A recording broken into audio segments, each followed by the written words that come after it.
আসসালামু আলাইকুম ভিউয়ার্স, কেমন আছেন আপনারা সবাই? আশা করি ভালো আছেন। আমিও আলহামদুলিল্লাহ আপনাদের দোয়ায় ভালো আছি। আজকে আপনাদের জন্য একটা নতুন রেসিপি নিয়ে আসছি। আজকে রেসিপিটা হচ্ছে চিংড়ি মাছের শুটকি দিয়ে আজকে পটল রান্না করব, সেটা আজকে আপনাদের সাথে রেসিপিটা শেয়ার করব। প্রথমে আমি কড়াইয়ে তেলটা আগে থেকে গরম দিয়ে রাখছি। এর মধ্যে আমি কিছু পেঁয়াজ দিব। কিছু পেঁয়াজ দিলাম, একটু কাঁচামরিচ দিলাম। ঝালটা আপনাদের পছন্দ মতো খাবেন, কম বেশি। আমি একটু কম ঝাল খাই, সেজন্য কম দিব।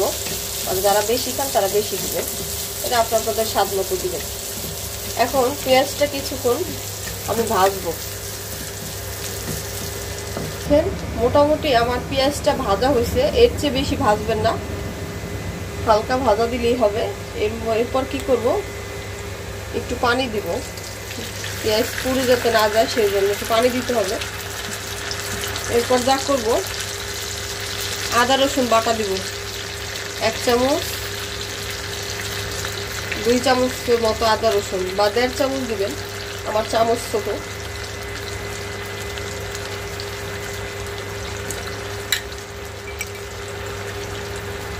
এই 1 চামচের মতো জিরা দিলাম।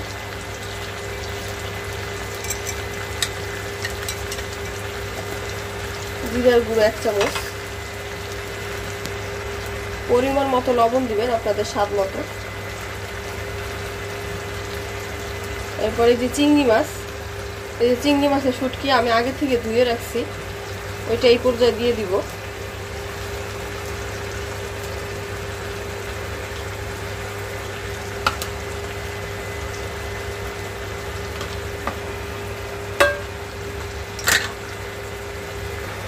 এক চামচ হলুদের গুঁড়া, 1 চামচ কি 1.5 চামচ হলুদের গুঁড়া দিবেন। 1.5 চামচ, বেশি দিবেন না, কারণ হলুদের আবার গন্ধ বেরোয়।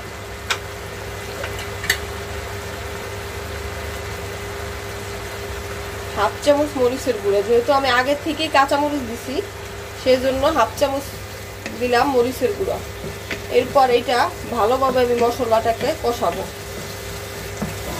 দেখেন এই পর্যায়ে এসে আমার কিন্তু মশলাটা অলরেডি কিন্তু কষানো হয়ে গেছে। যেহেতু তেল উপরে উঠে গেছে, তার মানে বোঝা যাবে যে মশলা কষানো শেষ। এই পর্যায়ে এখন আপনারা যা করবেন, আমি আগে থেকে তো পটল কেটে রাখছি। দেখেন এই যে পটল কাটা, আমি এইভাবে পটল কাটছি। আপনারা চাইলে 2 ভাগ করেও কাটতে পারেন। আমি এইভাবে কাটলাম। তারপর পটলগুলো ঢেলে দিবেন। এই পটলগুলো ভালোভাবে ঢেলে দিয়ে পরে এই যে নাড়াচাড়া করতে হবে। ভালোভাবে নাড়াচাড়া করবেন যেন প্রত্যেকটা পটলের গায়ে মশলাগুলো ভালোভাবে ঢুকে।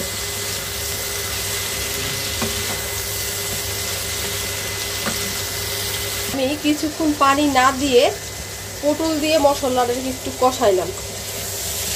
এভাবে একটু কষাবেন আপনারা। পটলের কিন্তু একটা কাঁচা গন্ধ আছে, যদি এরকম একটু কষান তাহলে কাঁচা গন্ধটা থাকবে না।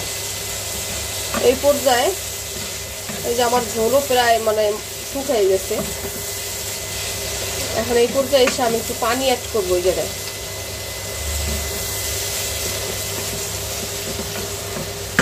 এবার আপনাদের মতো আপনারা পরিমাণ মতো পানি দিবেন, যতটুকু লাগে। আমি আমার আন্দাজ মতো পানি দিব, সেদ্ধ হইতে যতটুকু পানি লাগবে ততটুকু। এবার আমার এই পটলের তরকারিটা যতক্ষণ না হবে ততক্ষণ পর্যন্ত অপেক্ষা করেন, আমার সাথে থাকে রেসিপির। অলরেডি কিন্তু আমার পটল রান্না, পটল ভাজি বলে এটাকে, চিংড়ি মাছ দিয়া অলরেডি কিন্তু হয়ে গেছে।